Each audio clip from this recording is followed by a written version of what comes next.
Buenos días con todos, ¿se me escucha? Estaba pidiendo permiso para utilizar el audio. Hola, buenos días con todos.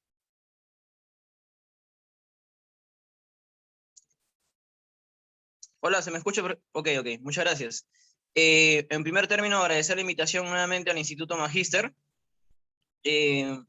Bueno, agradecerle también a ustedes, en este caso, por su paciencia. Y el día de hoy, el tema que vamos a tratar es en referencia a los medios técnicos de defensa, ¿no? En lo que es el Código Procesal Penal peruano, ¿no? El Código Procesal Penal que ya se encuentra vigente también acá en el Distrito Judicial de Lima. Y por ende, la presente ponencia va a estar enmarcada siempre desde el punto de vista de la defensa, ¿no? Evidentemente, en ese sentido, se va a tratar de enmarcar esta presente exposición, ¿no? Como el mismo nombre lo indica, medios técnicos de defensa significa qué es lo que un abogado litigante, ¿no? Puede presentar dentro de un proceso, ¿no?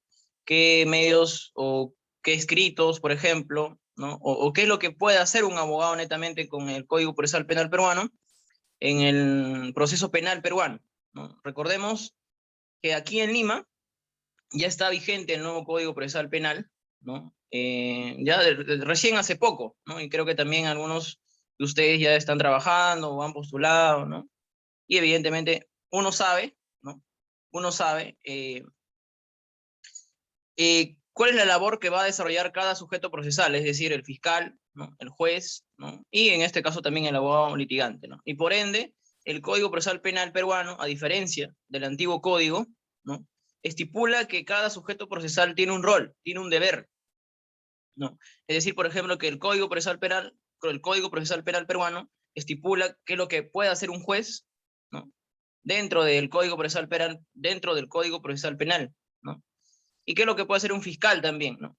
A diferencia del antiguo código, ¿no? Recordemos, en el antiguo código solamente el fiscal era un fiscal dictaminador, solamente emitía opiniones, más no realizaba un trabajo netamente de investigación como lo es actualmente. Igual, de la misma manera, la defensa técnica en el antiguo código era también un aspecto netamente limitado, ¿no? No es que, como ahora quizás ya nos hemos acostumbrado, ¿no? La defensa con el antiguo código era totalmente distinto a lo que es ahora, ¿no? Recordemos, tenemos un proceso sumario, un proceso abreviado, dentro de lo que es el Código de Procedimientos Penales, pero sin embargo, ya con la novedad del nuevo Código Procesal Penal peruano, los abogados litigantes tenemos muchas más oportunidades, en este caso, de poder presentar estos medios técnicos de defensa. Y ustedes se preguntarán, ¿qué son esos medios técnicos de defensa? ¿No? Recordemos que el Código Procesal Penal peruano hay un acápite aparte, ¿no? En referencia a este tema, y los abogados litigantes, ¿no? Evidentemente van a tratar de tomar o van a tomar en cuenta estos preceptos para poder ejercer su función, ¿no? Recordemos que el Código Procesal Penal peruano nos habla qué es lo que puede hacer un abogado, qué es lo que hace un abogado. Un abogado evidentemente va a tener un deber y también una obligación, ¿no? Por ejemplo, cuando un abogado asume un patrocinio, ¿no? Dentro de lo que es una etapa de flagrancia, así se llama, este abogado no puede renunciar por renunciar. No es que yo me pongo en desacuerdo en términos económicos, ¿no? Con mi patrocinado y yo simplemente no asisto a la diligencia, no asisto a las declaraciones, no asisto a la audiencia de prisión preventiva, ¿no? Y por un motivo de que no se me ha pagado, ¿no? O no se ha cancelado o no se ha podido llegar a un acuerdo con el término económico. Por eso es importante desde esta tribuna, cuando uno asume un caso, no solamente ver el tema del servicio profesional, ¿no? De abogado, sino también, en este caso, ver y también tomar en cuenta si es que puedes llevar o no puedes llevar ese caso, ¿no? Porque ni bien ya te apersonas al proceso penal, ¿no? Este abogado defensor, eh, uno puede presentar, uno puede apersonarse fácilmente, pero renunciar también es complicado, no es una cosa tan fácil decir, sabes que renuncio a tu defensa y ya no quiero saber nada de ti. No, así no es, ¿no? Recordemos que el Código Procesal, ¿no? Habla de que existe, bueno, no una detención en flagrancia y que toda persona no tiene que tener un abogado defensor de por medio. Por ende, recordemos, ¿qué pasa si en una diligencia preliminares, ¿no? Estamos hablando, pues, lo que ustedes conocemos como caso de turno, ¿no? Este abogado, bueno, un abogado consiguió un determinado caso, ¿no? Por ejemplo. Este abogado, evidentemente, hasta que dure este proceso de detención dentro de las 48 horas, si ya se apersonó, ¿no? Y si ya, bueno, no, ya también ya se apersonó a nivel judicial, por ejemplo, ¿no? Estamos frente a un requerimiento de prisión preventiva, que es lo clásico, ¿no? Que a veces la fiscalía solicita. El abogado no puede de un día para otro, ¿no? Es, por ejemplo, decir, ¿no? Miércoles es la audiencia de prisión preventiva y martes él presenta su personamiento. Y el martes en la noche no llevan a un acuerdo, ¿no? Con, en este caso, con la parte de los familiares o por la parte del investigado con respecto a sus honorarios. No es que el día, no es que el día, pues, miércoles que está programada la diligencia, él no vaya a asistir, ¿no? Entonces, el Código Procesal Penal peruano también pone reglas y límites al estricto derecho de la defensa, ¿no? Más que todo también con respecto al profesional. Por ende, a pesar que quizás no ha podido llegar a un acuerdo económico, ¿no? Este abogado, ¿no? En estricto cumplimiento del código de ética, tiene que asistir, ¿no? A esta audiencia de prisión preventiva y ejercer actos de defensa, porque así lo estipula el código, ¿no? Muchos me dirán, pero todo trabajo tiene que ser remunerado, es cierto, pero frente al derecho laboral, ¿no? Que a veces uno tiene, vamos a tratar de ponderar acá, ¿no? El derecho laboral que tiene el abogado de tener su remuneración frente al derecho a la libertad de esta persona detenida. Entonces, si ponemos a una balanza estos derechos, usted ya sabe cuál de estos derechos evidentemente va a pesar sobre uno, ¿no? Es decir, el derecho a la libertad va a pesar sobre el derecho laboral que tiene el abogado. Entonces, si es que este abogado no concurre, ¿qué es lo que puede hacer el juez? El juez evidentemente va a tomar en nota de esa conducta procesal del abogado y puede multarlo, ¿no? Puede remitirle copias a su colegio de abogados, pueden abrirle un proceso y evidentemente sancionarlo, amonestarlo de acuerdo a la gravedad, ¿no? Entonces, por ende, cuando uno asume un patrocinio, tiene que estar completamente seguro, no solamente de que van a cumplir con tus servicios de profesionales, sino también que el ejercicio que vas a llevar a cabo tiene que ser bueno, dentro de lo que es el derecho de defensa de manera eficaz, porque no solo basta, ¿no? Que te presentes como abogado, que no digas absolutamente nada por una mera formalidad, ¿no? Tampoco no es eso, ¿no? Si es que de una u otra manera también aquí vamos a hablar del término el derecho de defensa eficaz, que tiene que ver mucho con el término de los medios técnicos de defensa, ¿no? Considero que la Corte Suprema ha estipulado claramente cuando estamos frente a un derecho de defensa de manera ineficaz. ¿Qué quiere decir esto, no? Que el abogado solamente está para cumplir la formalidad, ¿no? De que todo imputado, todo acusado, todo detenido necesita un abogado. Sin embargo, ¿no? Es importante mencionarles que el derecho de defensa tiene que ser desarrollado de manera eficaz, ¿no? Y eficaz significa que los abogados o profesionales tienen que presentar medios técnicos de defensa en el interín del proceso, ¿no? Es decir, dentro de la etapa de diligencias preliminares, dentro de la diligencia, dentro de la etapa, bueno, propiamente dicha de la formalización, dentro de lo que es la etapa intermedia, ¿no? Y también dentro de lo que es ya, bueno, evidentemente el juicio oral, ¿no? Recordemos que, por ejemplo, los abogados, ¿no? Dentro de esta primera etapa, que es el motivo de esta exposición, y vamos a tocar con respecto a las otras etapas de manera sucinta, vamos a presentar aquí los medios técnicos de defensa durante la investigación preparatoria, ¿no? ¿Qué es lo que se puede realizar frente a un determinado caso, ¿no? Desde el punto de vista práctico, no tanto teórico, porque yo creo que ustedes ya están en la práctica, conocen también el manejo, en este caso, de un caso determinado, y vamos a poner ejemplos prácticos para poder entender y hablar cuándo estamos frente a un derecho de defensa de manera eficaz y en qué momento se puede presentar estos medios técnicos de defensa, ¿no? Recordemos, cuando hablamos medios técnicos de defensa, estamos hablando, según el Código Procesal Penal, de lo que son presentar excepciones, ¿no? Así se llama, excepciones, y también lo que son cuestiones previas, ¿no? Así se llama. Por ende, ¿no? El Código Procesal Penal peruano estipula que frente a un determinado caso, ¿no? Lo que puede hacer un abogado inmediatamente dentro de las etapas de diligencias preliminares y formalización e investigación preparatoria, son diversos tipos de excepciones y también diversos tipos de cuestiones previas. Entonces, vamos a tratar de tocar cada una de esas excepciones y también cada una de esas cuestiones previas con ejemplos prácticos. ¿no? Por ejemplo, vamos a empezar hablando con respecto a lo que es la excepción de improcedencia de acción, ¿no? En el antiguo código, ¿no? Recordemos que esta excepción se llamaba excepción de naturaleza de acción, ¿no? Pero ya con el Código Procesal Penal peruano estamos frente a una excepción de improcedencia de acción, como el mismo nombre le indica, improcedencia de acción. Es decir, nosotros nos han enseñado, ¿no? El triángulo, en este caso de la teoría del delito, ¿no? Lo que es tipicidad, antijuricidad y culpabilidad, pero sin embargo, antes de la tipicidad, ¿no? Antes de este triángulo que tenemos aquí, en la primera línea vamos a encontrar a lo que es la acción, ¿no? Es decir, no puede haber delito, ¿no? Típico, antijurídico, culpable, si es que no hay una acción. Es decir, el delito como tal es una acción típica, ¿no? Entonces, lo que ataca una excepción de improcedencia de acción es justamente eso, ¿no? Que el hecho, ¿no? Que la acción, ¿no? Según el Código Procesal Penal peruano, no es delito, o no puede ser justiciable penalmente. ¿Y a qué se refiere esto? Por ejemplo, vamos a poner un ejemplo práctico. A Fabián, es un nombre, bueno, común, general, ¿no? Le imputan el delito, por ejemplo, de infidelidad, así se llama el delito, ¿no? Llevan a un proceso por el delito de infidelidad, ¿no? Formalizan investigación preparatoria con respecto al delito de infidelidad, ¿no? Y él se da cuenta, pues, que este delito no está en el Código Penal peruano, ¿no? O ya está derogado, ¿no? Porque recordemos que antes sí se sancionaba a los infieles, ¿no? Entonces, él, a pesar que tiene conocimiento, ¿no? Deja, pues, que esto avance y al final el fiscal formaliza la investigación preparatoria por este delito de infidelidad, ¿no? Sin embargo, su abogado le recomienda, le dice, ¿no? Pero este hecho o esta acción, ¿no?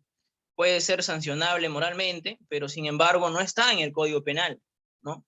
Entonces, por ende, si no está en el Código Penal, este hecho no constituye delito por un principio de legalidad. Entonces, por ende, vamos a entender que la mejor manera de poder, bueno, ¿no? De poder sacar o excluirle de esta investigación preparatoria, en este caso Fabián, por ese delito, es presentando una excepción de improcedencia de acción.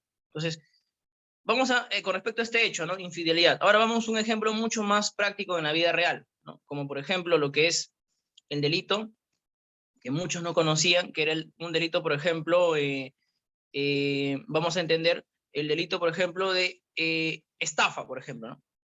Por ejemplo, ¿no? A Fabián nuevamente, ¿no? Lo denuncian por estafa, ¿no?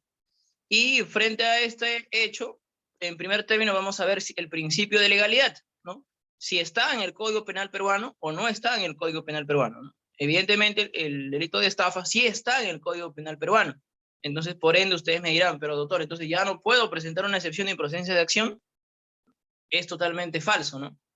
Puede el hecho también ser legal, o sea, puede estar en el Código Penal peruano, pero recordemos que la excepción de improcedencia de acción no solamente ataca el tipo penal, sino también que no es justiciable penalmente. ¿Qué quiere decir este término?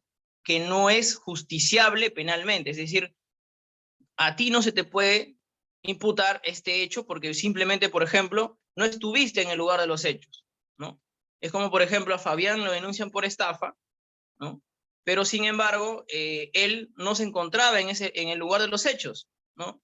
Y la fiscalía formaliza investigación preparatoria por estafa, indicando pues que Fabián estaba en la plaza de armas, estaba estafando a la gente con lo que son las cartas, etcétera, ¿no? Entonces, pero sin embargo, Fabián estaba en la universidad, estaba estudiando. Entonces, por ende, en ese sentido, si bien es cierto, el tipo penal de estafa sí está en el Código Penal, pero no puede ser,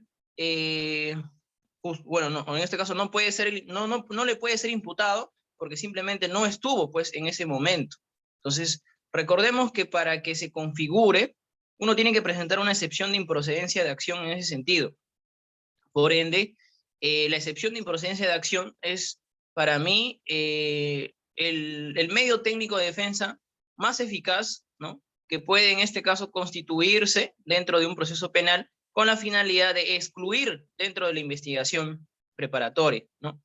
Y ustedes me dirán, ¿no? Pero doctor, yo para poder presentar mi excepción de improcedencia de acción, así se llama, yo tengo que esperar que la investigación esté formalizada, o lo puedo presentar en lo que son las diligencias preliminares, ¿no? Entonces, recordemos, ¿no?, que la etapa de investigación preparatoria tiene dos subetapas, propiamente dicha, ¿no? Diligencias preliminares y la diligencia de investigación preparatoria como tal, ¿no? Entonces, por ende, según el Código Procesal Penal peruano, yo tengo que esperar que esta investigación se formalice, ¿no? Yo no estoy de acuerdo con esta posición porque, por ejemplo, si en diligencias preliminares me doy cuenta que este hecho no es delito, que no se me puede imputar un hecho porque no he estado en el lugar de los hechos y así, no voy a esperar, pues, el plazo de investigación que a veces la Fiscalía demora 8 meses, un año, etcétera, para recién presentar una excepción de improcedencia de acción frente a algo que me perjudica en lo moral, ¿no? En que estar sujeto a una investigación, el que dirán, ¿no?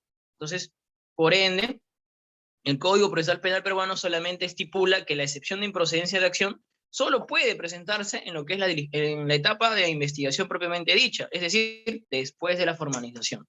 Y la pregunta que quizás nos haríamos, ¿y por qué no se puede presentar dentro de la etapa de las diligencias preliminares?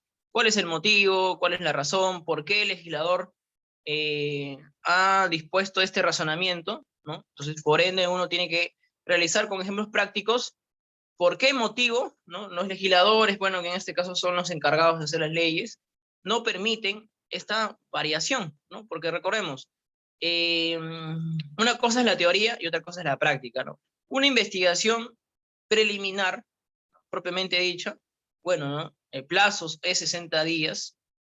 Si es compleja, puede ser declarada hasta 8 meses, ¿no? Pero sin embargo, ya son 8 meses, ¿no?, más lo que te demores, en este caso, si es que no te presentan un control de plazo, ¿no?, algunos con los que están en la fiscalía, esto puede llevar a cabo hasta un proceso de un año, etcétera, hasta que un abogado interponga un control de plazo, ¿no?, que es un medio técnico de defensa también que ya lo vamos a aprender en su oportunidad. Por ende, en todo ese año se ha vulnerado el derecho al honor, ¿no?, frente a una acusación que no ha ocurrido, por ejemplo, ¿no? Entonces, porque recordemos que en el Perú, y uno me va a dejar mentir, es fácil denunciar a alguien, ¿no? Yo mañana puedo ir a acercarme a la comisaría de acá de Magdalena y señalarle al señor efectivo policial, yo quiero denunciar al señor Fabián por esto, ¿no? Y ellos me van a tener una ocurrencia. Ya con esto, ¿qué genera? Que el señor ya tenga antecedentes policiales. Y a raíz de esto, el policía, ¿qué es lo que va a tener que hacer? Va a tener que oficiar, ¿no?, en este caso el Ministerio Público, al juzgado de paz, de acuerdo al hecho en concreto. Entonces, por ende, en el Perú, ¿no?, muchas veces es fácil denunciar, ¿no? Es muy fácil denunciar, pero ya cuando el caso se archiva, ¿no?, que te eliminen el registro de antecedentes, ¿no?, que te eliminen el registro de antecedentes del Ministerio Público, es sumamente complicado, no es una cosa fácil. Por ende, consideramos que el delito de denuncia calumniosa debería tener una mayor sanción, ¿no?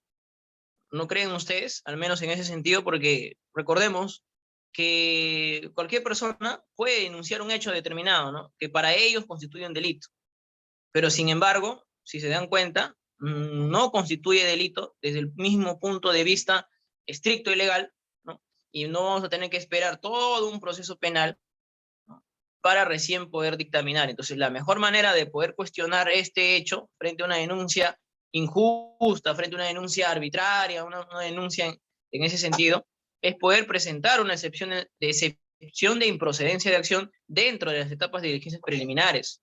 No tanto esperar, pues, hasta que se formalice, ¿no? Entonces, se encuentran posiciones, se respetan esas posiciones, pero sin embargo, estando en el Perú, ¿no?, con el Código Procesal Penal tan garantista y que faculta a toda persona, a cualquier persona a interponer una denuncia, así como los abogados nos ponen límites, también a las partes denunciantes deberían de ponerle límites, ¿no? Porque cuando uno se encuentra frente a una denuncia, ¿no?, esta denuncia involucra que va a tener participación fiscal, policial, etcétera, ¿no? Por ende, entonces, la sanción, si se demuestra que una persona ha denunciado dolosamente por perjudicarlo, debería ser una sanción mayor, ¿cierto? No con la finalidad de prevenir que esto ya no vuelva a ocurrir, ¿no? Porque recordemos, ¿cuáles son los fines de la pena? Los fines de la pena no solamente son fines sancionadores, ¿no?, sino también son fines de prevención, para que la colectividad ya no vuelva a incidir en esas denuncias maliciosas, ¿no? Entonces, por ende, en la actualidad, frente a una denuncia calumniosa, no es tan grave, pues, ¿no? Porque yo puedo denunciar mañana, el caso se archiva y no me pasa nada, ¿no? Entonces, por ende, estamos frente a un Código Procesal Penal que hay que hacerle modificaciones en ese sentido y la mejor medio técnico de defensa sería una excepción de improcedencia de acción, ¿no? Entonces, recordemos, las excepciones de improcedencia de acción considero que más se pueden utilizar en lo que son accidentes de tránsito. Y recordemos, ¿no? Entonces, ahí los que tienen vehículos pueden dar fe de esto, ¿no? Uno cuando está manejando se puede encontrar con diversos hechos. Tú puedes manejar a la defensiva, ¿cierto? ¿No? A ti te enseñaron una escuela de manejo y te indicaron a cumplir las reglas de tránsito, que tienes que cumplir esto, lo otro, pero recordemos que no eres la única persona, pues, ¿no? Que maneja en una carretera, sino también hay personas que han sacado su licencia de otra manera, ¿no? Hay personas que no tienen licencia, pero sin embargo, estas personas quizás no conocen también las reglas de tránsito. Sin embargo, a pesar que tú estás cumpliendo todas las reglas de tránsito, ellos pueden chocarte, ellos pueden en este caso tener algún tipo de contacto vehicular contigo y lamentablemente ya estamos frente a lo que es un accidente de tránsito. Entonces, por ende, vamos a plantear un ejemplo práctico en ese sentido y es importante ver y analizar si es que es importante o no presentar una excepción de improcedencia de acción. Estamos en una carretera, ¿no?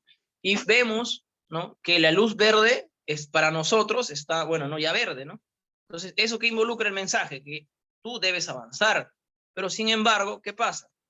En la calzada vamos a ver que hay peatones que están cruzando a pesar que la luz está en verde. Entonces, por lógica, ¿no?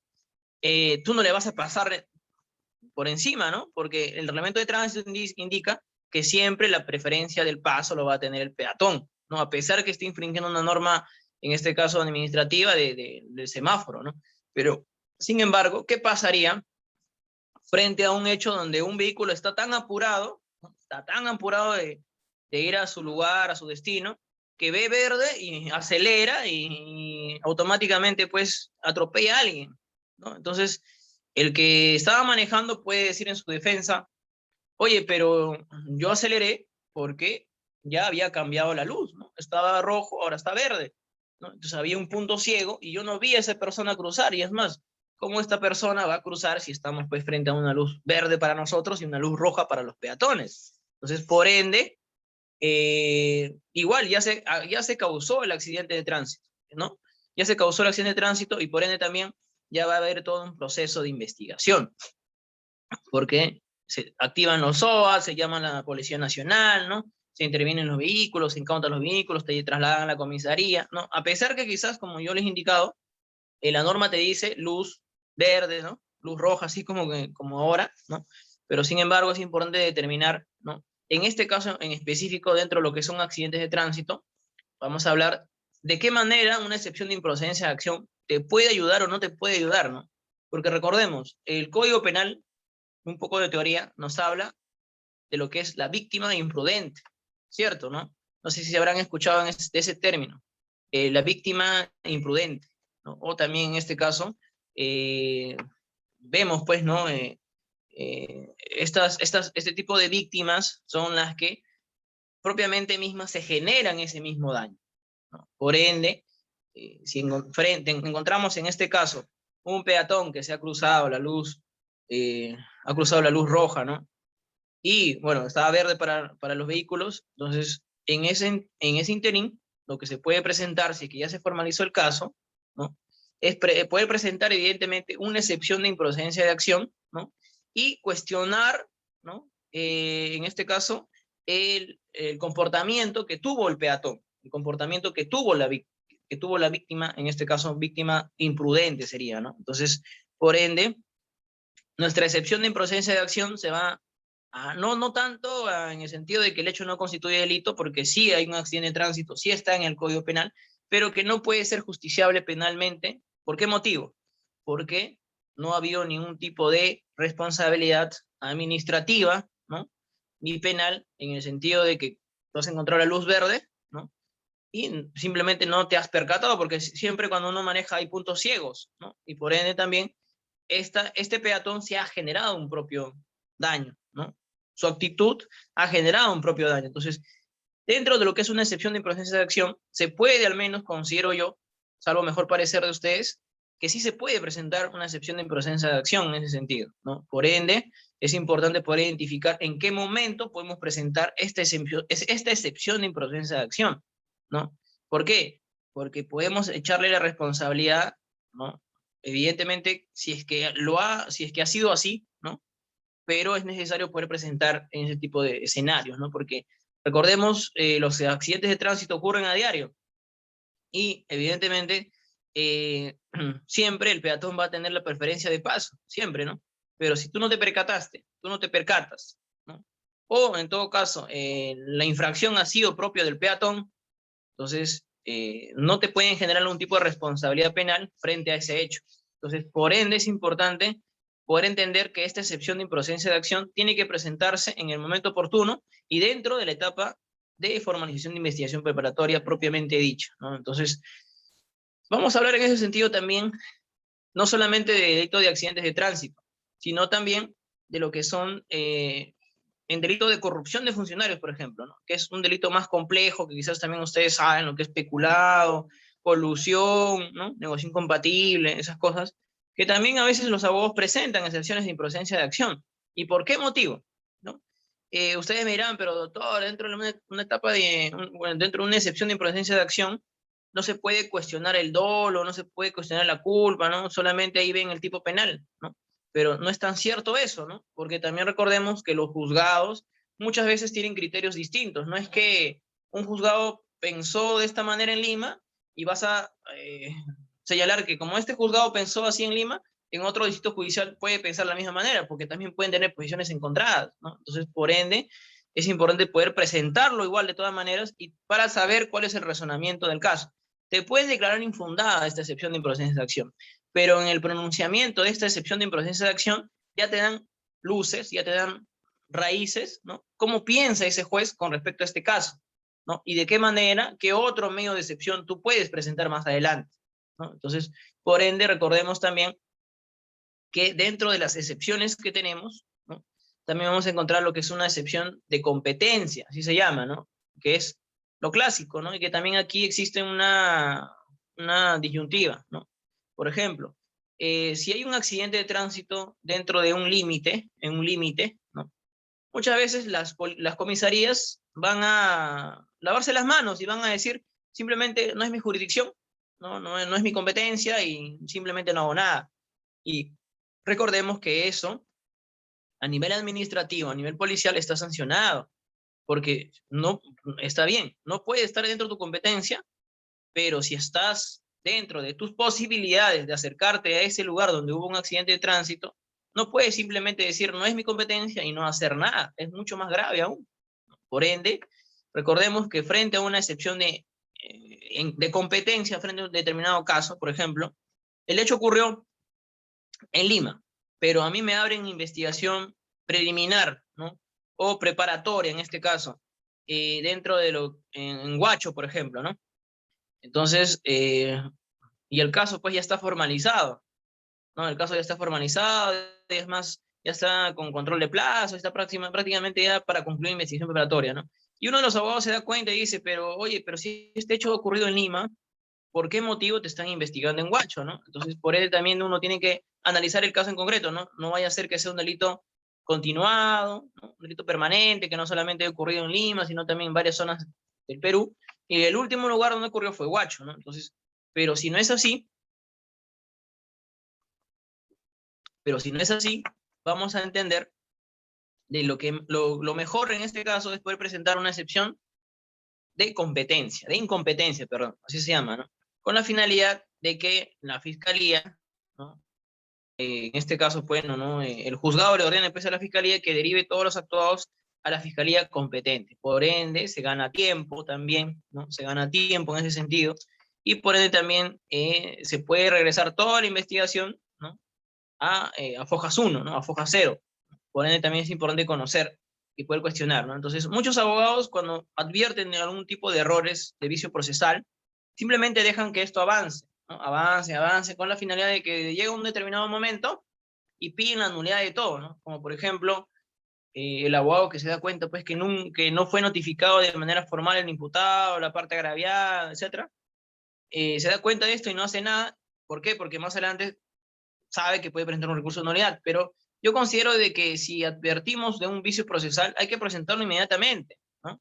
No hay que esperar quizás en su momento, voy a dejar que esto avance y recién después presentar, porque prácticamente estaríamos frente a un hecho futuro, ¿no? Que tú no sabes que va a ocurrir o no. Es mejor cuestionar ese vicio procesal en su momento determinado, con la finalidad de que esto se pueda retrotraer y que la investigación se pueda llevar a cabo de la mejor manera, ¿no? Porque también recordemos que dentro de lo que es la etapa de diligencias preliminares, el fiscal no es tu enemigo, ¿no? No es tu enemigo, ¿por qué? Porque el fiscal tiene que tener pruebas de cargo como pruebas de descargo, o sea, pruebas de cargo en el sentido de pruebas, pues, que te van a sindicar como autor, ¿no? Y también pruebas de descargo, ¿no? Tus escritos, ¿no? Tus argumentos de defensa para que puedan ser valorados y esto determinado se pueda archivar, ¿no? En sede fiscal, ¿no? Entonces, por ende es importante no solamente ver el lado de las excepciones, sino también presentar estos medios técnicos de defensa en su oportunidad. Es como, por ejemplo, un caso que yo tuve y quiero comentarles, ¿no? Que, por ejemplo, la investigación preliminar ya se había demorado por sí más de un año, ¿no? Y no era por culpa, pues, en este caso del imputado ni de la misma fiscalía, ¿no? Sino que ustedes saben que a nivel fiscal existen órganos técnicos, como por ejemplo, que hacen pericias, ¿no? O se demoran en ese sentido y evidentemente el código dice, pues, ¿no? Frente al vencimiento del plazo hay que presentar un control de plazo, dice así. Pero sin embargo, si es que hablamos de un derecho de manera de defensa eficaz, la eficacia en este caso, no es que ya tengo y expedito mi derecho, voy a presentar un control de plazo, ¿no? Porque a veces, ¿no? La cura puede ser más grave que la enfermedad. ¿Por qué motivo? Les explico eso. Un fiscal, y creo que también hay fiscales aquí, si se ve en este caso, ante ese escenario, frente a un control de plazo, ¿no? Y sabe pues que faltan actos de investigación, sabe que faltan diligencias, sabe que faltan pericias, que no es porque su oficina lo hace, sino lo hace otra dependencia, y le planteas un control de plazo, a pesar que quizás no hay un delito, solamente está buscando todo para poder archivar, pero tú le presentas este control de plazo, evidentemente lo que va a hacer el fiscal es, ¿sabes qué? Mejor lo formalizo y ya después pido el sobreseimiento cuando ya me hayan entregado esta prueba que necesitaba justamente para archivar. Entonces, no es que dentro de un proceso tú te tienes que desesperar o el cliente te tiene que... El cliente no es el abogado eres tú. Por ende, en su momento determinado, tú le tienes que indicar, ¿no? Que este podría ser el escenario que pueda ocurrir, ¿no? Entonces, por ende también los medios técnicos de defensa, ¿no? Se tienen que presentar no solamente porque la norma lo indica, sino también de acuerdo a cada caso en concreto y de acuerdo a la estrategia que tiene el abogado, ¿no? Porque no vaya a ser, como yo le expliqué, que la cura vaya a ser más grave que la enfermedad. Entonces, por ende, ¿no? Y regresemos al tema de las excepciones. La excepción de incompetencia también significa eso, ¿no? Que si yo me doy cuenta que este hecho ocurrió en otro lugar, ¿no? No es que voy a esperar pues que esto ya siga avanzando en otro lado, ¿no?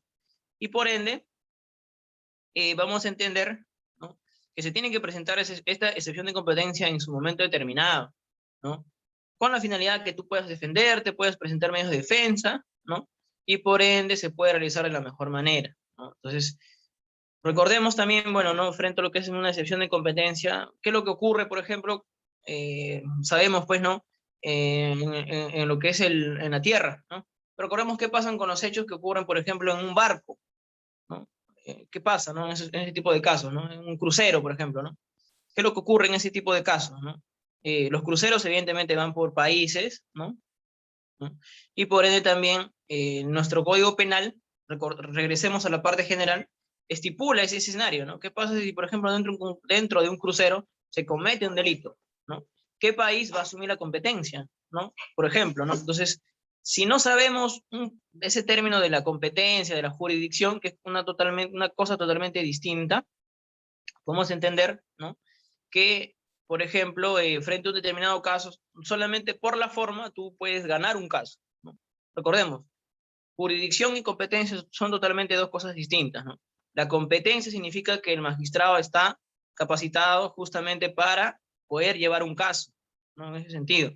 Es decir, por ejemplo, de que de su competencia, bueno, si es un fiscal adjunto provincial no puede investigar, por ejemplo, a un juez supremo, ¿no? Tiene que ser en este caso otro fiscal supremo de su mismo nivel. ¿no? O del mismo, en este caso, grado, ¿no? No es que un fiscal adjunto puede investigar a un fiscal supremo, sino tiene que ser una fiscalía competente la que tiene que hacer este tipo de diligencias, ¿no? Entonces, en cambio, la jurisdicción es por el más que todo por un tema de territorio, ¿no? Entonces, por ende también en ese tipo de escenarios se puede plantear una excepción de incompetencia frente a cada caso en concreto, ¿no? Entonces, otra excepción que podemos encontrar en lo que es el Código Procesal Penal, no solamente es la excepción de procedencia de acción, la excepción en este caso eh, la excepción en este caso, sino que también vamos a encontrar, por ejemplo, lo que es frente a lo que es un indulto o una amnistía. Recordemos aquí un poco de derecho constitucional, ¿no? El indulto lo da, pues, en este caso, el presidente de la República, y la amnistía lo da el Congreso, ¿no? Entonces, si en un determinado caso, ¿no? Ocurre ese tipo de escenarios, ¿no? Evidentemente, si tenemos en cuenta esto, ¿no? Y tenemos conocimiento de esto y se abren procesos, ¿no? A pesar que hay un indulto, hay una amnistía, se puede presentar también, ¿no? Esas resoluciones, ¿no? O de acuerdo al órgano, sea por ejecutivo o por legislativo, al interior del proceso que se le viene investigando, ¿no? Entonces, por ende es importante poder también tener en cuenta que el Código Procesal Penal nos habla también de ese tipo de excepciones, ¿no? Entonces, y para recordar también, frente a lo que es una cuestión previa, ¿no? Recordemos que el derecho penal siempre va a ser, pues, en este caso, la última ratio de lo que es el derecho penal en sí, ¿no? Siempre va a ser, dentro de nuestro pirámide, siempre va a ser el último lugar donde uno puede recurrir para solucionar sus problemas, ¿no? Primero, por ejemplo, tenemos el derecho civil, derecho administrativo, laboral, todos los derechos que tengamos presentes, ¿no? Al último recién vamos al derecho penal cuando estos no hayan funcionado. Pero muchas veces, ¿qué ocurre? Toda la gente, cuando ocurre un determinado caso, van y denuncian primero, ¿no? ¿Y por qué motivo? Porque piensan que frente a una coacción a nivel fiscal, el policía los va a asustar, los va a intimidar, ¿no? Pero que ustedes ya son abogados y conocen esos términos, se dan cuenta, pues, que es mejor a veces agotar la vía previa, y por ende también una cuestión previa es importante, ¿no? Como por ejemplo, en términos tributarios, ¿no? Yo no puedo decir que esta persona, ¿no? Eh, ha defraudado tributariamente la entidad, ¿no? O ha hecho, en este caso, un fraude, si es que previamente no tengo un informe de la SUNAT, ¿no? ¿Me entienden, no? Porque evidentemente la SUNAT también hace informes, ¿no? Entonces, frente a ese caso en concreto, yo, bueno, al menos yo opinaría de que se puede presentar una excepción, una cuestión previa en ese sentido, ¿no? Esperar, ¿qué cosa? Esperar, ¿no? Que la SUNAT como entidad pueda emitir un pronunciamiento en ese sentido previamente para conocer si mi acción es una infracción administrativa o que también pueda acarrear algún tipo de responsabilidad penal. Pero no es porque va Alexander y le dice, Fabián, es un defraudador tributario, la fiscalía inmediatamente me va a hacer la investigación, ¿no? No es eso, ¿no? Sino que también tiene que esperarse el pronunciamiento de las unidades especializadas en su momento. ¿Y por qué motivo? Por ejemplo, si es que la SUNAT va a hacer un informe, tú tienes derecho de defensa, ¿no? Puedes presentar tus argumentos ante la SUNAT con la finalidad de que, ¿no? De que también ellos puedan tomar en cuenta tu defensa, tu argumento, ¿no? Entonces, frente a un caso determinado, ¿no? Que requiere un previo pronunciamiento, ¿no? De aduanas, tributario, ¿no? Es necesario, por ejemplo, tener en cuenta este informe, ¿no? Como por ejemplo los delitos ambientales, ¿no? Y es algo que ocurre siempre, ¿no? Ocurre un hecho determinado y sin embargo ya la Fiscalía Ambiental te abre un proceso y te dice, no, tú has hecho contaminación ambiental. Y mi pregunta es, ¿el fiscal es el órgano técnico para determinar que hay en un lugar determinado hay contaminación ambiental? Evidentemente que no, un fiscal, con mucho respeto, es un abogado especialista en derecho penal, pero no es un ambientalista, ¿no? No es que este abogado sea todista, ¿no? Que sea ingeniero, que sea ambientalista, que sea traductor, que sea todo, no. Es un fiscal, un abogado especialista en lo que es la materia penal.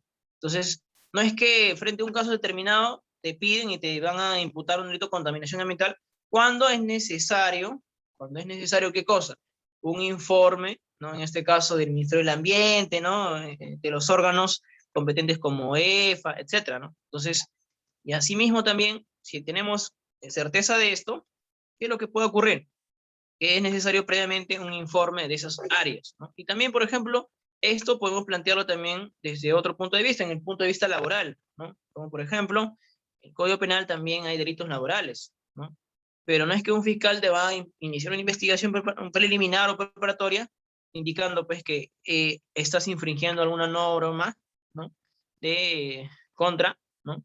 Lo que es la ley de seguridad y social de trabajo, ¿no? Entonces, porque quien tiene que emitir previamente una opinión, en este caso, es la SUNAFIL, ¿no? La SUNAFIL o las entidades, en este caso, laborales, ¿no? Las que se encargan de determinar esta conducta. Entonces, si es que encontramos frente a un hecho de investigación preliminar por algo o por alguna entidad que todavía tiene que emitir un pronunciamiento, yo considero que esté en la etapa que esté, preliminar, preparatoria, es importante plantearles una cuestión previa. Ellos te dirán, eh, pero la Constitución me faculta a mí iniciar investigación, está bien, te faculta iniciar una investigación, pero también el Código Procesal Penal estipula que yo puedo presentar una cuestión previa con la finalidad que tú primero esperes ese pronunciamiento y luego me investigas porque es un tema netamente técnico. Es un tema como un robo o un hurto, ¿no? Si no estamos ante delitos más complejos que requieren necesariamente un aspecto técnico. Por ejemplo, cuando estamos hablando de términos económicos, digo, claro, económicos o tecnológicos, perdón, ¿no? Lo que está muy de moda ahora, ¿no? Por ejemplo, delitos tecnológicos, delitos informáticos. Como un fiscal, ¿no? Que es una fiscalía corporativa, no es por minimizarlos ni mucho menos, te va a abrir un proceso porque supuestamente es realizado delitos informáticos, si es que todavía no hay un informe previamente de esa unidad, ¿no? Que no depende del Ministerio Público, sino que es otra dependencia la que tiene que decir que aquí habría un supuesto indicio eh, de fraude tecnológico, ¿no? Pero si no lo hay, simplemente la Fiscalía muchas veces te inicia investigación y la Fiscalía pues tiene sus plazos de investigación y te empieza a citar, ¿no? Y por ende también yo considero que, por ejemplo, en el delito de lavado de activos, es necesario primero un informe de la Unidad de Inteligencia Financiera, ¿no? No es que, por ejemplo, la Fiscalía va a iniciarte una investigación porque es su finalidad investigar, ¿no? Sino también tiene que también tener conocimiento y certeza que hay determinados actos que necesitan un informe netamente técnico, porque los fiscales, ¿no? Son solamente abogados, especialistas en ese tema, pero no son todistas, no es que sean especialistas en todas las materias o que tengan todas las profesiones del mundo, ¿no? Entonces, por ende, considero que, por ejemplo, si estamos ante un caso de supuesta negligencia médica, y este abogado, o este fiscal corporativo en una fiscalía común te va a iniciar un proceso supuestamente de homicidio culposo, no tiene que esperar este fiscal acaso el informe del colegio médico, el informe interno del hospital para saber si había una negligencia o no, o de frente te va a iniciar investigación. No es así, ¿cierto? Entonces, por ende, a pesar que quizás te declaren infundadas, eh, tus pretensiones, siempre es bueno dejar como bombitas, ¿no? En el interior del proceso para poder presentar más adelante, ¿no? Una tutela de derechos que también está en el Código Procesal Penal, ¿no? Entonces, dentro del Código Procesal Penal también vamos a encontrar lo que son, en este caso, los derechos del imputado. Muchas veces, cuando los fiscales, ¿no? Van a las comisarías, los abogados también a veces van a las comisarías, vamos a recordar que siempre al imputado le van a entregar, ¿no? No solamente su lectura, su acta de lectura, en este caso detenido, ¿no? Sino también diversos tipos de formatos, ¿no? Como por ejemplo el formato RENADESPLE, en este caso bueno, la policía le va a entregar su constancia de buen trato, ¿no? Su acta de intervención policial, etcétera, ¿no? Entonces, los actos de defensa, los medios técnicos de defensa que se puedan presentar, tiene que ser desde la etapa preliminar, considero, no tanto desde el punto de vista de forma, sino vamos a atacar ahora el tema del fondo, ¿no? Por ejemplo, en un caso de drogas, ¿no? Recordemos que, ¿no? Frente a una imputación de drogas, la norma te permite que tú tengas, ¿no? Un cierto porcentaje que es para tu consumo, ¿cierto? ¿No? Entonces, por ende, es importante poder analizar en ese sentido que si tú tienes, ¿no? Esta marihuana, etcétera, para tu consumo, no es que la policía te va a intervenir porque ya el tráfico ilícito de drogas está prohibido, ¿no? Entonces, ¿qué ocurre, por ejemplo, si se advierte esto, ¿no? Si se advierte esto, lo que se puede presentar es eso justamente, ¿no? Se puede presentar también una excepción de improcedencia de acción, considero yo, a nivel preliminar, porque a ojo, no supera, pues, ¿no? En este caso, el límite permitido. Pero sin embargo, pues estamos en el Perú, estamos siendo muy formalistas en ese sentido, y vamos a tener una persona detenida 15 días hasta esperar el pesaje respectivo, ¿no? Y que te diga, pues, que no supera los 8 gramos permitidos, pero ya esta persona, pues, o este ciudadano ya estuvo 15 días en la carceleta, ¿no? Y créame que no es una cosa tan sencilla o fácil estar, pues, privado de tu libertad, al menos en un día, una hora, 2 horas.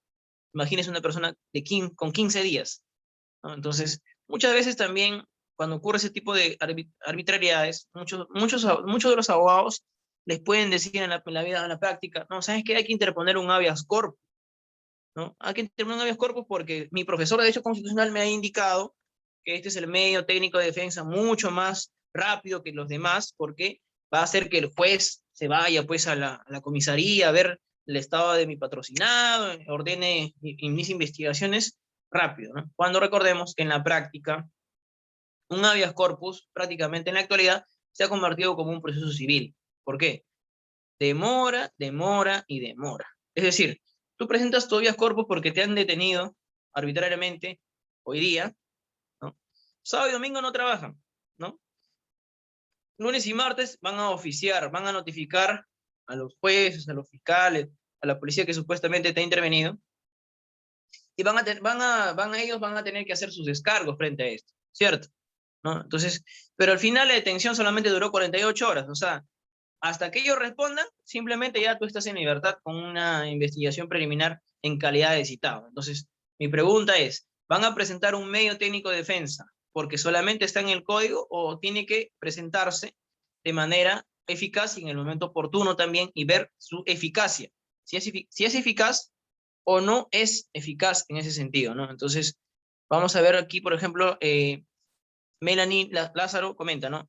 Doctor, ¿y si tiene varios tipos de drogas que no superan la cantidad permitida, posesión no punible, ¿no? Claro, evidentemente, ¿no? Por ejemplo, en ese ejemplo práctico que yo le tuve, solamente vamos a entender que esta persona solo tuvo, ¿no? Que era para su consumo, nada más, ¿no? Pero sin embargo, pues la policía advierte, ¿no? Que porque ya tiene droga, ¿no? En derecho objetivo, ¿no? Porque ya tiene droga, esta persona ya tiene que pisar la comisaría, ¿no? Y así no es, ¿no? Entonces, por ende, considero que frente a un caso en concreto, uno no solamente tiene que analizar la forma, sino también el fondo del asunto.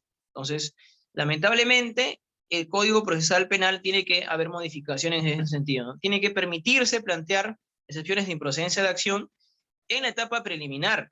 No tanto, no esperar pues a una etapa de formalización, porque como yo les expliqué, una etapa de diligencias penales no demora pues un mes, 2 meses, tiene su tiempo de duración en su momento determinado. Y más aún en delitos complejos como organización criminal, por ejemplo, ¿no? Por ejemplo, un caso de organización criminal, por ejemplo, ¿no? Tú eres el taxista que conducía, pues que trabajaba con aplicativo y que conocías a una persona y le hacías carrera. Y ya estás prácticamente sindicado como parte de esta organización criminal. ¿Por qué? Porque simplemente cumplías la función de traslado, ¿no? Entonces, voy a esperar todavía que este caso, que tiene 3 años en investigación preliminar, se formalice para poder presentar un medio técnico de defensa cuando yo lo puedo presentar en su momento, ¿no? Y indicar que solamente cumplió mi rol social, ¿no? Una prohibición de regreso, es decir, cumplió mi rol social como taxista porque mi función es trasladar a todo tipo de personas y no lo vas a estar preguntando, pues, toda su vida privada, ¿me entienden? Entonces, tiene que haber modificaciones en ese sentido y por ende también considero que el Código Procesal Penal peruano, recordemos, se dio en el año 2004, entró en vigencia en el 2006, pero sin embargo ya estamos en el 2021, ¿no? Y así como hay modificaciones, se tiene que adecuar este Código Procesal Penal peruano a las situaciones actuales, cosa que en la actualidad no viene ocurriendo lo mismo, ¿no? Sino que tenemos artículos que están desde el año 2004, lamentablemente, que tienen que modificarse en ese sentido, ¿no? Entonces, recordemos que de acuerdo al artículo 71 del Código Procesal Penal, los abogados van a utilizar muchas veces ese artículo 71 del Código Procesal Penal para poder interponer diversos tipos de recursos, ¿no? Como por ejemplo, ¿no? El imputado tiene derecho a conocer, ¿qué cosa? Los cargos por los cuales está detenido, evidentemente, ¿no? A mí no me pueden detener arbitrariamente, es decir, no, te detiene porque ya sería pues otro tipo de delito, ¿no? Entonces, en la comisaría, ¿no? El fiscal en la fiscalía, ¿no? Te tiene que explicar cuál es el motivo, cuál es el cargo, ¿no? ¿Por qué te investiga, ¿no? No solamente te tienen que decir, pues, ah, tú estás aquí por un delito de robo, ¿no? Y te tienen que explicar, ¿no? Dentro de lo que es la etapa preliminar y también investigación preparatoria, con cómo has robado, con quién has robado, ¿no? Obviamente que eso sí prospera cuando no estamos en un caso flagrante, ¿no? No hay un video de por medio, sino cuando esta detención ocurre después, ¿me entienden, no? Entonces, es necesario aquí, por ejemplo, que la fiscalía te diga, ¿no? Y estamos hablando aquí frente a lo que es una imputación necesaria. ¿Qué quiere decir esto, no? La imputación necesaria involucra que tú, en este caso, como fiscal o como policía, tienes que informarle no solamente el cargo de su detención, sino también los motivos que generaron esa detención, ¿no? ¿Cómo, de qué manera, de qué manera, ¿no? ¿Con quiénes, ¿no? Esas preguntas para poder determinar si efectivamente has cumplido o no o ese verbo rector de cada tipo penal, ¿no? ¿Entienden, no? Entonces, por ende es importante, si es que el abogado se da cuenta en su momento determinado, poder presentar, ¿no? Una tutela de derechos por imputación necesaria. Y otra vez tenemos un límite, ¿no? La tutela por imputación necesaria, también el Código Procesal Penal señala que se puede presentar ya cuando la investigación esté formalizada, ¿no? Y la pregunta sería, ¿y por qué no se puede presentar cuando estamos en diligencias preliminares? ¿No? Porque supuestamente la fiscalía dice, ¿no? Y muchos de ustedes me van a dar fe de esto, pero el doctor, todavía estoy investigando, ¿no? Estoy investigando y todavía no sé cuál es el tipo penal, yo puedo archivar el caso, no lo sé, ¿no? Pero sin embargo, si estamos frente a una detención arbitraria, consideramos, y que acaso no, yo no puedo plantear una tutela de derechos en ese sentido, entonces es totalmente incongruente eso, ¿no? Frente a lo que pasa en la vida diaria, ¿no? Porque muchas veces la libertad de la persona no significa pues que con la libertad de la persona se pueden hacer experimentos, ¿no? Y también a veces nosotros criticamos mucho la labor, en este caso, de los malos fiscales, porque también hay buenos fiscales que se capacitan, sino que muchos de los fiscales esperan, ¿no? El cumplimiento de las 48 horas para recién al final darle libertad, ¿no? Porque esperan el informe policial, etcétera, ¿no? Pero si estamos frente a un hecho tan visible que no es delito, ¿no? Y que no requiere muchos actos de investigación, que no supera los 4 años, ¿por qué no le dan libertad inmediata, ¿no? Si es que estamos frente al derecho, en este caso, a la libertad, ¿no? Ponderamos, el derecho a la libertad siempre va a prevalecer, ¿no?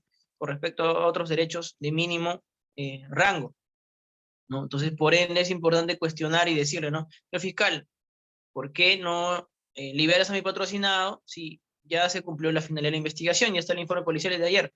Muchas veces los fiscales dicen, dentro de ese argumento, con mucho respeto, dicen, pues, doctor, estoy en el plazo. El plazo está bien, el plazo está para investigar, no está para esperar y que al final te digan, ¿sabes qué? Ya tú estás libre. Pero ya esa persona ya se quedó 2 días, pues, ¿no? En la carceleta. Y por ende, es importante que también se cumpla el procedimiento. Y, por ejemplo, vamos a recordar un caso que ustedes también conocen, es el caso de los cuellos blancos, ¿no? O también en este caso de Alberto Kimper, etcétera, ¿no? Cuán importante es que dentro de un procedimiento se respeten los derechos, en este caso, de las personas que se han vulnerado, pues, el derecho a lo que son las telecomunicaciones, ¿no? O sea, es decir, por ejemplo, eh, si hay autorizaciones o no, ¿no? Para lo que son las escuchas legales, ¿no? O las escuchas, en este caso, para determinar si es que hay una presunta comisión de un delito, ¿no? Entonces, recordemos que el Código Procesal Penal peruano nos habla de lo que es una prueba prohibida, ¿no? Y una prueba prohibida es una prueba contaminada, que no puede ser valorado en su momento determinado. Entonces, por ende, vamos a recordar en el caso Kimper, ¿no? Que, bueno, ¿no? En este caso Kimper, esta conversación entre Rómulo León y Alberto Kimper fueron realizados por una persona ajena, o sea, quiere decir que fue un chuponeo, hubo un chuponeo de por medio, ¿no? o sea, una persona que no son de las mismas partes, ¿no? Eh, realizó, en este caso, chuponeo y lo presentó en los medios de prensa, ¿no? Entonces, a pesar que quizás puede ser moralmente sancionable, ¿no? O lo que hayan conversado puede significar un hecho ilícito, pero la manera como obtienen ese medio de prueba no es, en este caso, legal, no se ha cumplido el procedimiento. Entonces, frente a eso, el abogado, ¿qué medio de defensa puede presentar? ¿No? Y ustedes lo saben, puede presentar una exclusión probatoria, ¿no? Y a través de una tutela de derechos por exclusión probatoria, señalarle, ¿no? Señor fiscal, ¿no? O señor juez, ¿no? En su momento determinado, la fiscalía no ha cumplido con el procedimiento en determinados casos, como por ejemplo en lo que es el chuponeo, o también en lo que son las audiencias de cámara GESEL. Y vamos a hablar de un tema muy sensible, porque es un tema muy sensible cuando de por medio está pues la integridad sexual, ¿no? De un menor de edad, ¿no? Y en referencia a las diligencias de cámara GESEL, por ejemplo, ¿no?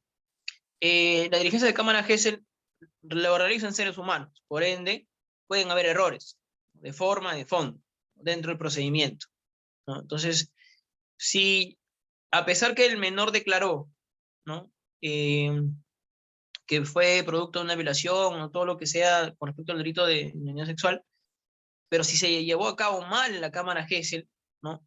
Entonces, no solamente tenemos, bueno, ¿no? La defensa no solamente tiene que irse por el lado de fondo, ¿no? Sino también por el lado de forma. Si no se respetó, por ejemplo, en una cámara GESEL que el abogado haga preguntas, ¿no? Y se cerró el acta, entonces está vulnerándose el derecho de defensa en ese momento. Entonces, por ende, esa acta de cámara GESEL deviene en su exclusión probatoria, ¿no? Entonces, por eso es importante que no solamente el hecho sea delito, que se haya cometido, sino que también los sujetos procesales, ¿no? En este caso, los responsables, fiscales, abogados, jueces, ¿no? Cumplan el procedimiento, porque si no va a ser materia de un medio de defensa lo que es la exclusión probatoria, ¿no? Entonces, por ende, es importante también conocer que se tiene que presentar, ¿no? Frente a un determinado hecho de forma, una exclusión probatoria de por sí, ¿no? Entonces, por ende es importante analizar todo ese tipo de comentarios, ¿no? Vamos a responder, por ejemplo, a Félix Ortega, dice: doctor, entonces, en la excepción de improcedencia de acción, ¿solo se puede interponer cuando se formaliza el proceso y se presenta ante el juez? Así es, estimado Félix, ¿no? El Código Procesal Penal peruano estipula eso, ¿no? Que yo puedo presentar una excepción de improcedencia de acción siempre en cuando este hecho se haya formalizado, es decir, el fiscal haya formalizado la denuncia. Y se hace, evidentemente, al juez, ¿no? Ante el juez, en este caso, de investigación preparatoria, ¿no? Con la finalidad de que tome competencia y resuelva lo concerniente. Antes no se puede. Y esa es mi inquietud y esa es mi duda, y eso es también lo que yo le planteo el día de hoy, ¿no? ¿Por qué no se puede presentar esto en diligencias preliminares, ¿no? ¿Por qué no? Si se puede presentar un control de plazo a nivel preliminar, ¿por qué también no? Estos medios técnicos de defensa no pueden ser presentados en la etapa de diligencias preliminares, ¿no? Entonces, por un tema también de igualdad, ¿no? El fiscal tiene que tener las mismas armas que la defensa, pero sin embargo, en la práctica sabemos que el fiscal tiene muchas más eh, virtudes que un abogado defensor, ¿no? Como por ejemplo, les comento una situación. Como las diligencias en la actualidad son virtuales, ¿no? Son virtuales, ¿no? Los medios tecnológicos para llevar a cabo estas diligencias, ¿cuáles son? ¿No? El uso de WhatsApp, el uso del Google Meet para la toma de manifestaciones, ¿no? Pero sin embargo, ¿no? Sin embargo, recordemos que muchas veces los fiscales pueden cometer arbitrariedades, ¿no? ¿Por qué motivo? Porque, por ejemplo, pueden citar a las partes a que sea una declaración presencial, ¿no? No, dice, ¿sabes qué? No, no me mandan las firmas, virtualmente no funciona, yo no trabajo así, ¿no? Pero existe una directiva, mientras que dure todo el proceso de estado de emergencia, ¿no?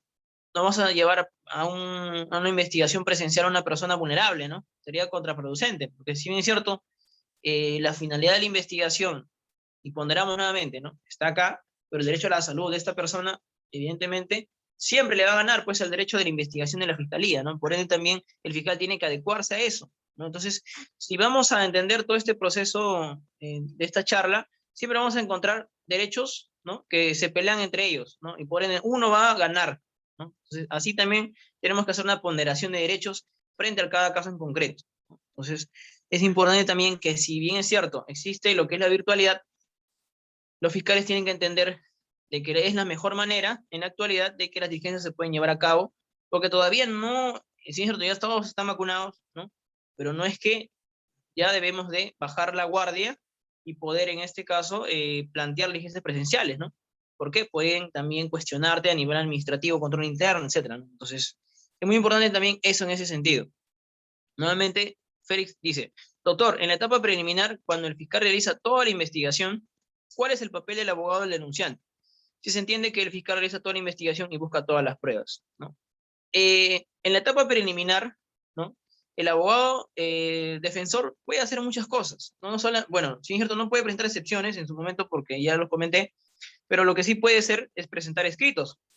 Por ejemplo, puede participar en la declaración, en este caso, de la parte agraviada, puede participar también y puede presentar escritos como, por ejemplo, solicitando el archivamiento, puede presentar también lo que es un control de plazo, ¿no? Y frente a eso también puede presentar bueno, puede presentar sus testigos, puede presentar pruebas, ¿no? Ofrecer pruebas, y que éstas se puedan actuar en ese interín, ¿no? Entonces, a nivel preliminar, la labor del abogado es netamente escrito, es más escrito que oral, ¿no?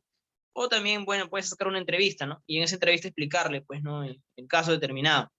Pero en la actualidad vamos a entender que el rol, en este caso, del abogado del denunciante, a nivel preliminar, es netamente, como en el sistema anterior, ¿no? Que es netamente documental, ¿no? A diferencia de otras etapas que vamos a explicar que ya son más orales, públicas, ¿no? Entonces, por ende, a nivel preliminar, los medios técnicos, ¿no? Son netamente escritos, ¿no? O sea, si quieres presentar algo, preséntalo por escrito, ¿no? Y eso ocurre en la fiscalía, ¿no? Quieres decir algo oral, porque el código pues, supuestamente es oral, pero sin embargo te cierran y te dicen, no, ¿sabes qué, doctor? Preséntalo por escrito y nosotros vamos a resolver en el plazo de ley y vamos a sacar la providencia respectiva. Así te dicen de manera formal. Entonces, en las etapas de diligencias preliminares, en la actualidad, el abogado lo que tiene que hacer es presentar sus informes, presentar sus pericias, ¿no? Y que esto se adjunte en la carpeta fiscal, ¿no? Porque la finalidad justamente de esta investigación preliminar es que este caso se archive, ¿me entienden? ¿No? Si se cumple esa finalidad, porque ya se tomó en la manifestación a todos los testigos, tú puedes participar en la declaración, en este caso, de los testigos, ¿no? Y también en este caso de la parte agraviada, ¿no? Entonces, y también existe acá una pregunta, ¿no? Más que una pregunta también, algo que quizás a ustedes les ha tocado ver o han visto algún tipo de audiencia en ese sentido, ¿no? Por ejemplo, si yo soy abogado de la parte agraviada y quiero participar en la declaración de la parte imputada, muchos, en este caso de los fiscales, dicen, ah, ya, si quieres, tú eres agraviado, quieres participar en la declaración del imputado, presenta tu escrito, pidiendo, ¿no? Participar en la diligencia. Y, oye, pero si en el Código Procesal Penal está estipulado que yo puedo participar, necesito una autorización del fiscal, a pesar que el Código Procesal Penal está, ¿no? Porque si dices, si tú no presentas, no vas a participar. Entonces, estamos frente a un practicismo de que no se está cumpliendo, ni siquiera se está respetando el Código Procesal Penal en ese sentido. Y más aún, cuando, por ejemplo, colegas también indican, ¿no? El abogado de la parte agraviada no puede participar en la declaración del imputado porque el código lo dice así, ¿no? Entonces, eso es totalmente falso, ¿no?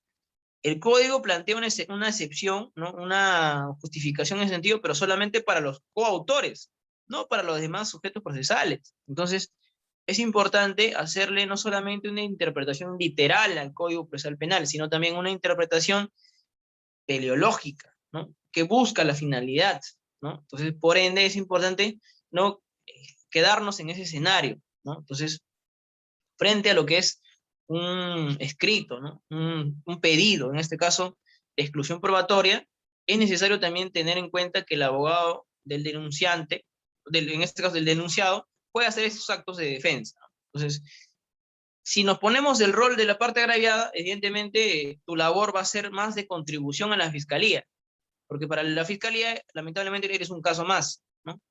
Y lo que tú tienes que presentar son justamente razones y decirle, señor fiscal, acá hay esto, tengo que presentar más documentos.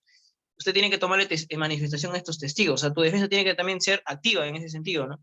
Porque si tú no presentas medios de defensa, ¿no?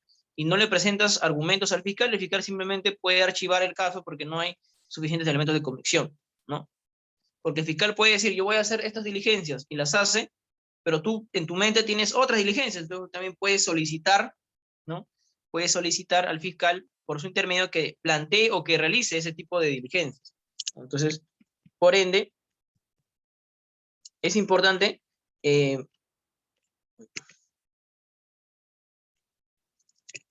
pasa?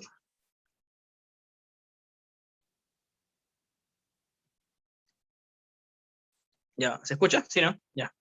Por ende, es importante no solamente hacer una interpretación literal, lo que indica el Código Procesal Penal. Entonces, por ende, vamos a responder algunas inquietudes que ustedes tienen con respecto a estos temas. Si bien es cierto, hay unos temas que se han obviado, pero es importante también mencionarlos y poder explicarles en referencia a sus preguntas, a sus inquietudes.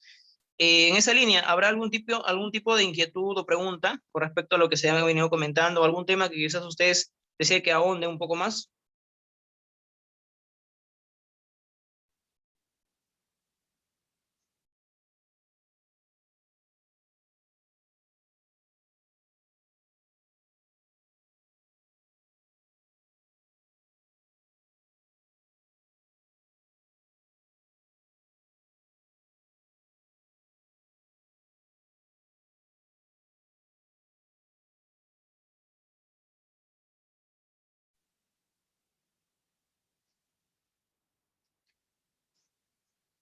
Claro, la cámara Gesell para mayores de edad, ¿no?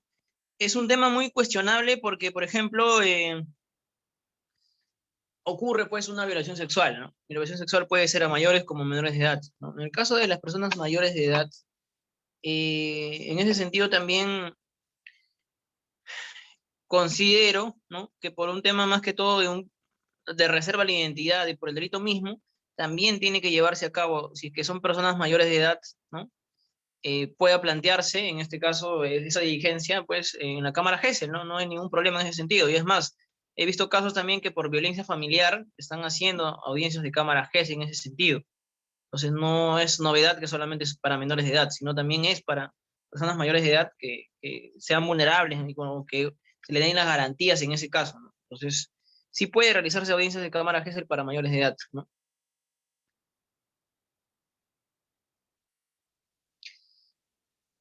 Claro, como lo expliqué, ¿no? En la actualidad, bueno, ¿no? Existe lo que es la práctica fiscal, ¿no? Que sí se está tomando en cuenta esto, no tanto porque, si bien es cierto, el código dice que no pueden, en este caso, personas mayores de edad participar en la Cámara Gesell, pero los fiscales lo hacen, y nuevamente vamos a poner acá la ponderación por un tema más que todo del respeto, pues, a la integridad de la víctima, ¿no? Entonces, nuevamente vamos a tener aquí la forma y también, constitucionalmente hablando, el derecho, pues, a la mujer, ¿no?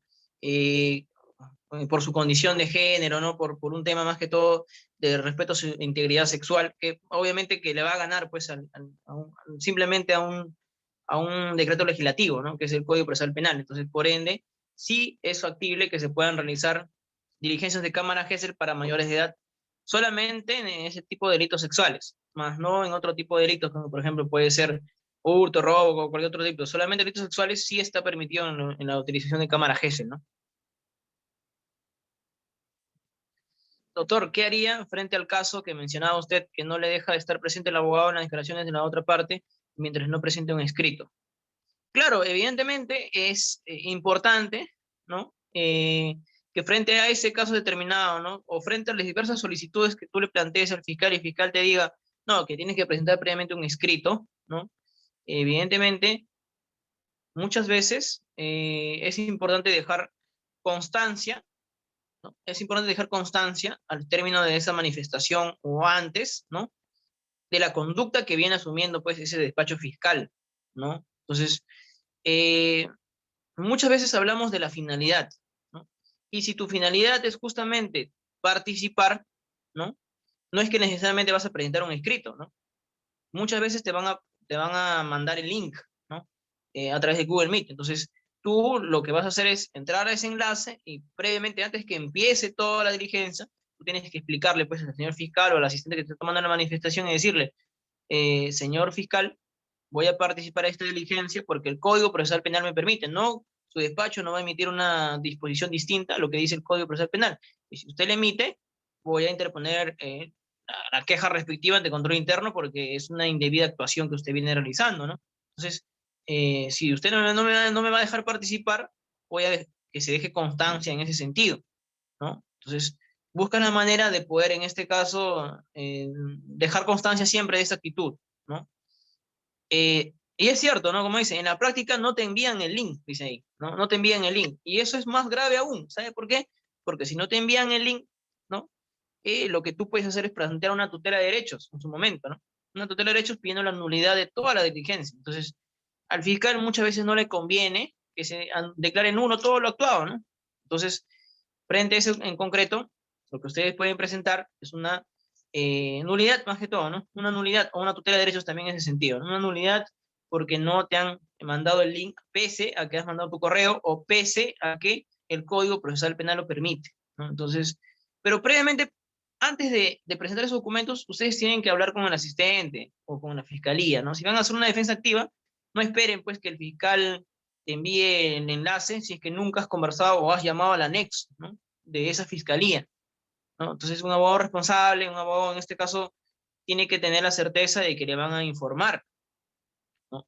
Y tiene que iniciar las indagaciones, tiene que ir, bueno, aprovechar que ahora es virtual, hay números telefónicos, hay números anexos, ¿no? Entonces, llamar y decir, doctor, soy el abogado de la parte denunciante, soy el abogado de la parte imputada, soy abogado de todas las partes, y necesito el enlace, ¿no? Como quiero saber el número de caso, entonces previamente a la diligencia tiene que haber una conversación previa, ¿no? No esperar hasta el último momento, porque también, recordemos, los fiscales también son seres humanos, ¿no? Y se pueden equivocar, ¿no? Pero eso tú no le puedes decir a tu patrocinado, ¿no? No es que llega el día de la audiencia y vas a decirle, no, no me mandaron el link, cuando tuviste todo el tiempo suficiente para poder hablar con el fiscal, hablar en este caso con el asistente, ¿no? Si hay un incidente como lo que acabo de mencionar, que debe presentar un escrito o no, no es que vas a presentar, sino que tú le comunicas de que el Código Procesal Penal lo permite, ¿no? Y si a pesar de su negativa, tú vas a dejar constancia de eso. Entonces considero que la defensa también, como lo expliqué, tiene que ser eficaz, no solamente formalista, ¿no? No es que solamente dicen, no, necesito un abogado para que participe nada más, y no es así, no es cierto, ¿no? Este abogado tiene que al menos hacer los propios actos de defensa, por ejemplo. ¿Qué pasa si este abogado no apela? No apela, no queja, no hace nada. Simplemente la Corte Suprema ya dijo, ¿no?, que se puede declarar nulo todo un caso, ¿sí? Se advierte que el abogado no ha realizado pues, de manera eficaz su defensa, ¿no? Entonces eso le puede perjudicar pues, al imputado, al agraviado, de acuerdo al rol que uno represente, ¿me entienden? Entonces, por ende es importante hacer o hacer respetarse el derecho de defensa de manera eficaz. Y la eficaz significa que tienes que estar en un aspecto de prevención antes de tener una dificultad en el interín del proceso, ¿no? Entonces, por ende también no sé si habrá alguna otra interrogante en ese sentido.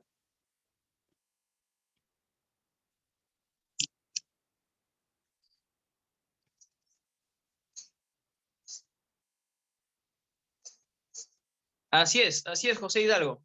Tienes mucha razón, como lo acabo de plantear, ¿no? En plena diligencia con LIC y todo no me permitieron participar porque así es, correcto, ¿no? Y creo que también das fe en ese sentido de que lo mejor que puede presentar un abogado es un expediente de nulidad. ¿Por qué? Porque el Código Procesal Penal lo permite, ¿no? No es que el fiscal es un dios del Olimpo o es el todopoderoso que te dice, ¿no? Tú tienes vida o tú tienes o te da la muerte, no estamos ante un coliseo romano, no estamos para decir así o para bajar el dedo, no, simplemente cumplir lo que dice el Código Procesal Penal, ¿no? Entonces, enhorabuena que te hayan declarado, que te hayan conseguido ese pedido de nulidad, ¿no? Y yo también te sugiero que envíes estos actuados al control interno para que inicie investigación, ¿no? Y frente a tu caso también le den mayor importancia, ¿no? Porque si no se hace ese tipo de cosas, simplemente te pueden tomar a que no estás haciendo actos propios de defensa, ¿no? Porque recordemos también, desde el punto de vista de la defensa, ¿no? La fiscalía va a avanzar tu caso cuanto más lo incomodes, ¿no? Y esto es una recomendación también para los abogados o asistentes que trabajan para los abogados. Si tienen algún caso determinado que este caso quiere que avance, tienen que ir, llamar, incomodar, ir, ¿no? Pedirle copias, o sea, presentarle escritos, porque así le están dando importancia, ¿no? Recordemos que la fiscalía tiene un propio razonamiento, ¿no? Y yo también opino desde el punto de vista, porque yo también estuve en la fiscalía 3 años, si a mí me llegaban documentos, escritos, o asistentes de ese estudio, o abogados sobre un caso, simplemente le daba importancia, ¿no? Pero si habían casos que simplemente estaban encarpetados, porque nadie venía, ¿no? ¿Me entienden? ¿No? Entonces, es importante para que un caso también se acelere, es eso más que todo, ¿no? Interceder, comunicarse, ¿no?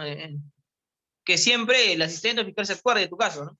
Eso es lo básico para que el caso al menos pueda avanzar, ¿no? Y hacer las quejas respectivas ya en su momento cuando advertimos de un vicio ya insubsanable, ¿no? Como lo ha hecho en este caso el colega, y enhorabuena, ¿no? Si no estamos de acuerdo con una posición, simplemente presentar el pedido de tutela o nulidad en su momento oportuno, ¿no? ¿Habrá alguna otra interrogante más?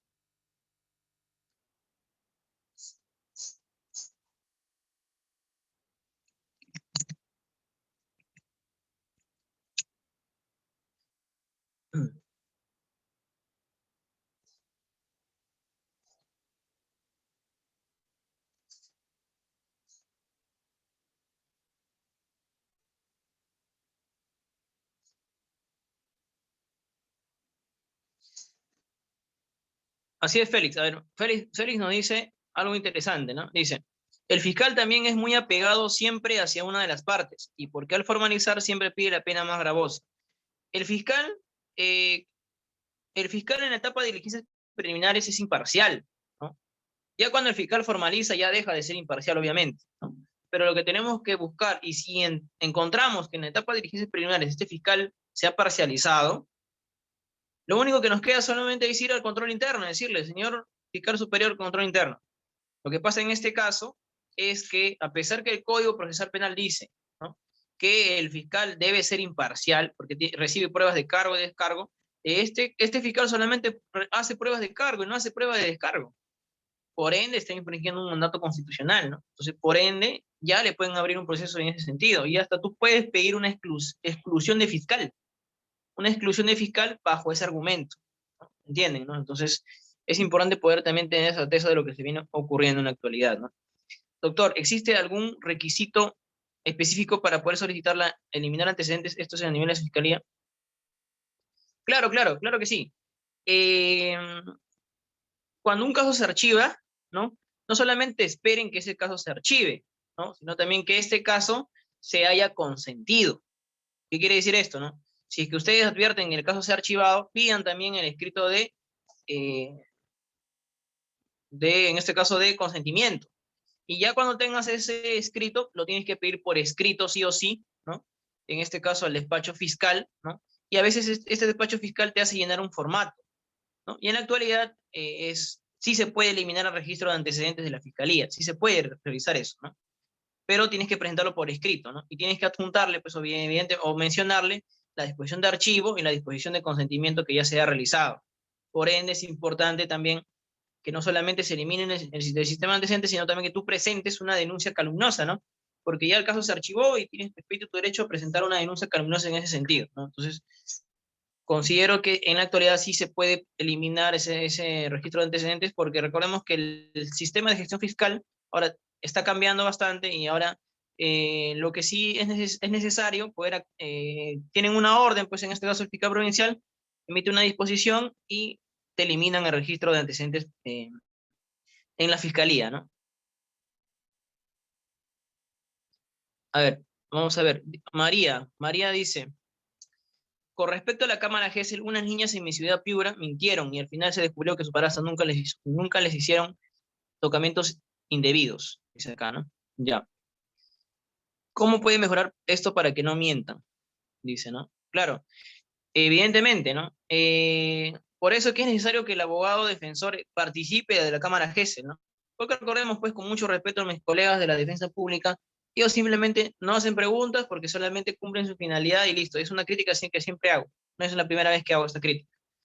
El abogado tiene que dejar constancia, tiene que preguntar, ¿no? Tiene que preguntar sin faltar obviamente respeto, ¿no?, a la parte agraviada, pero tiene que preguntar, tiene que ser incisivo en las preguntas. Entonces, si me preguntan cómo puedo hacer para que ellos no mientan, simplemente no puedo hacer nada, ¿no? Pero sí puedo preguntar, ¿no? Puedo preguntar, puedo ser incisivo en las preguntas, ¿no? Puedo evidenciar sus contradicciones, ¿no? Es lo que se puede hacer. Dejar constancia más que todo de tu intervención como abogado en el proceso, ¿no? Doctor, muchas veces también se ve que la fiscalía no pone el link de la declaración de la disposición de apertura. Ellos razón de que programan las diligencias de acuerdo a su programa y también porque se basan en la reserva de las investigaciones. Ante ello, la defensa que quiere participar necesariamente debería presentar un escrito para que le informen el día que se lleva tal diligencia, o sería obligación de la Fiscalía comunicar desde línea a todas las partes, ¿no? Es cierto, justamente yo estoy colegiado en el Colegio de Abogados de Huaura, ¿no? Y yo en su momento a la Junta Directiva le planteé lo siguiente, le dije, ¿no? Todas las disposiciones de apertura, ¿no? Todas las disposiciones de apertura tienen que estar con el link respectivo para las declaraciones. No es que abajo van a colocar y decir, mándame su correo electrónico, cuando ellos tienen la posibilidad de que si una persona ajena a la investigación pueden simplemente sacarla de ese enlace de Google Meet, ¿cierto? O del Zoom o del cualquier aplicativo, ¿no? Pueden sacarla, pueden sacarlo. No es que sea esto es reservado, ni mucho menos, ¿no? Entonces, ¿qué hacer frente a ese tipo de casos, ¿no? Lo que se puede hacer en ese tipo de casos, simplemente, si es que no está en la disposición de apertura, lamentablemente lo vas a tener que pedir por escrito, pero tienes que sentar un precedente en ese sentido y explicarle al señor fiscal que tiene que emitir todas las disposiciones con el link respectivo por el derecho de defensa, ¿no? Y también pedir pues apoyo a tu colegio de abogados e informarle, ¿no? Porque a nivel gremial esto ya sería un tema más que todo de derecho también de los abogados, ¿no? Para hacer también el uso del derecho de defensa de manera eficaz, ¿no? Porque como dijo, si no te mandan el link a veces también se olvidan, y eso va a ir desmedro del derecho de defensa que tiene, en este caso, los imputados, ¿no? A través de sus abogados. Doctor, dice Gregory, si obtengo una sentencia de absolución de mi patrocinado, ¿también puedo solicitar eliminación de archivo de mi proceso o es que estoy absuelto, se elimina esa imputación de mi proceso? Claro, estamos hablando en este caso de la eliminación, ¿no? De la eliminación de lo que son los antecedentes judiciales, ¿no? Cuando hablamos de antecedentes judiciales, estamos hablando ya, participa una esfera mucho más allá de lo que es el INPE, ¿no? Lo que tú tienes que pedir es una rehabilitación, así tienes que pedirla, ¿no? El Código Procesal Penal, nuevamente, existen normas directivas, indican que la rehabilitación es automática. Es lo que dice la teoría. Lamentablemente, ¿no? La teoría muchas veces se deja de lado cuando uno va en la práctica, ¿no? Sí o sí tienes que pedirlo, ¿no? El INPE te va a hacer caso, ¿no? A través de un escrito, todo por escrito. Van a decir, no, pero acá el código dice automático, ¿no? Y tú esperas 5 años y nunca lo eliminan. Tienes que pedirlo, lamentablemente, de parte, ¿no? Pedir que se elimine, pues, el registro, en este caso, de antecedentes judiciales, ¿no? Y en ese sentido también pueda rehabilitarse, ¿no? Previamente tienes que apuntarle, pues, tu resolución de rehabilitación. Y si ya estás absuelto, tienes que pedirle a tu juzgado, a ese juzgado, la sentencia, bueno, no, una resolución de rehabilitación previamente, ¿no? O sea, tienes que hacer un escrito pidiendo en el juzgado, solicito rehabilitación, así se llama, ¿no? Y ellos ya emitirán la resolución correspondiente en ese sentido, ¿no? De la rehabilitación. Y con eso, a nivel judicial, haces un trámite administrativo ante el INPE para que te elimine el registro de antecedentes judiciales en ese sentido, ¿no?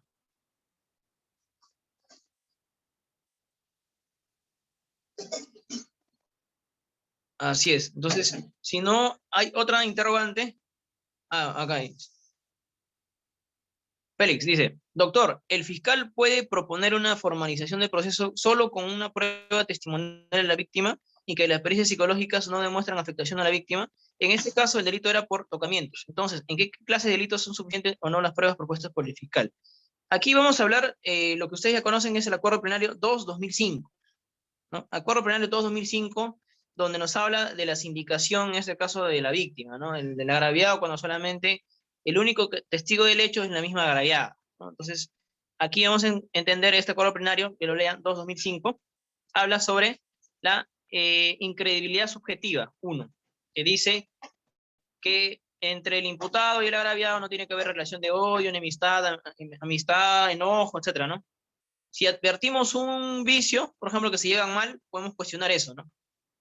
Segundo, ¿no? Que haya una persistencia en la incriminación, que diga, ¿no? Ha sido Alexander hoy día, y mañana ya Alexander, Alexander, Alexander, o sea, haya una persistencia en ese sentido, ¿no? Y que no haya, pues, algún grado de subjetividad en ese sentido, ¿no? Entonces, por ende, si queremos analizar en este caso en concreto frente a un caso determinado, tenemos que analizar ese acuerdo plenario, 2-2005, ¿no?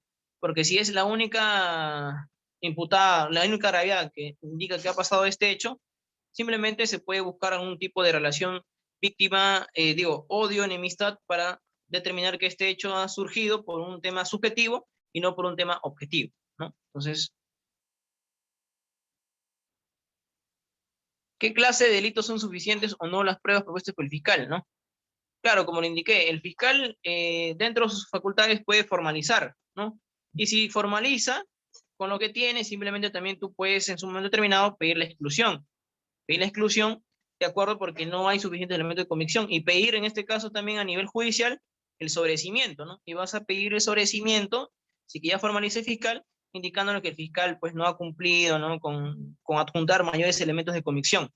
Entonces, es importante poder analizar en cada caso en concreto en ese sentido, ¿no? Entonces, eh, para mí es un gusto siempre participar aquí en Magíster. Espero que la próxima invitación también se realice de la mejor manera y conmigo será pues hasta otra oportunidad. Muchas gracias.